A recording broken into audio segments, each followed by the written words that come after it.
Je ne sais pas si les banques sont réticentes à l'idée de financer des projets durables ou environnementaux, mais les banques sont en général réticentes à l'idée de financer des projets innovants dans les domaines environnementaux, sociaux ou autres.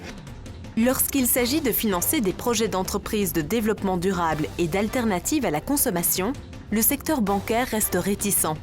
Première banque durable au monde, Triodos offre une nouvelle approche du métier de banquier, transparente et durable, fondée sur les capitaux que lui confient les épargnants et les investisseurs, désireux d'encourager le développement d'entreprises responsables et d'une société durable.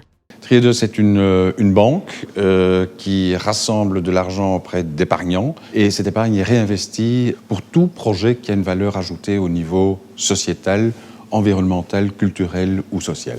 C'est absolument ça que veut dire banque durable, c'est que tout l'argent qui nous est confié ne sert qu'à une chose, c'est à améliorer la planète, à améliorer la société, et que de façon tout à fait transparente, nous rapportons vers l'ensemble de nos clients à quoi a été utilisé leur argent. Et en même temps, ils touchent le même rendement sur leur épargne qu'ils toucheraient dans n'importe quelle autre banque.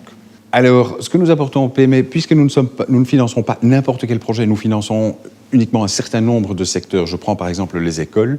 Nous connaissons extrêmement bien les secteurs que nous finançons. Nous connaissons aussi toutes les structures de subsides, toutes les structures de garantie qui existent sur ces secteurs.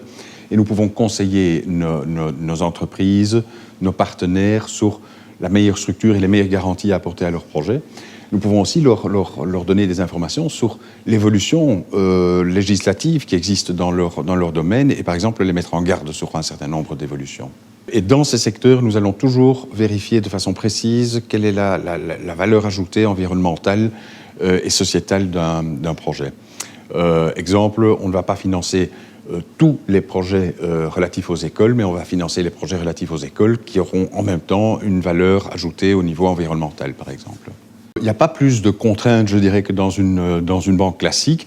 La seule contrainte que nous imposons, mais qui n'est pas ressentie comme une contrainte par nos clients, c'est que nous publions l'ensemble des crédits que nous accordons sur notre site. Nous publions le nom de l'entreprise ou du projet qui a reçu un crédit de la banque Triodos.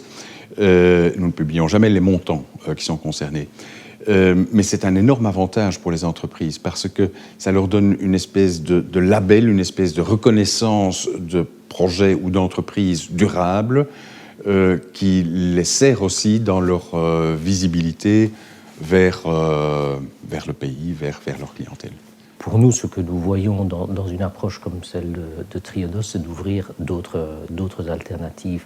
Quand, en tant que conseil de PME, conseil en management de PME, ils viennent chez nous avec des demandes. Comment pouvons-nous financer le développement d'activités? On leur ouvre les yeux pour dire, écoutez, regardez le type de projet, la nature de votre projet et vous avez des alternatives, surtout si on parle alors de projets qu'on va appeler durables, dans des secteurs où les banques traditionnelles investissent moins spontanément, pour pas dire pas du tout, qui sont des développements d'énergie renouvelable, qui sont des projets à vocation plus sociétale. Ça, c'est vraiment ce que l'on essaie de faire, c'est d'attirer leur attention sur le fait qu'il existe des alternatives comme celle de la banque Triodos.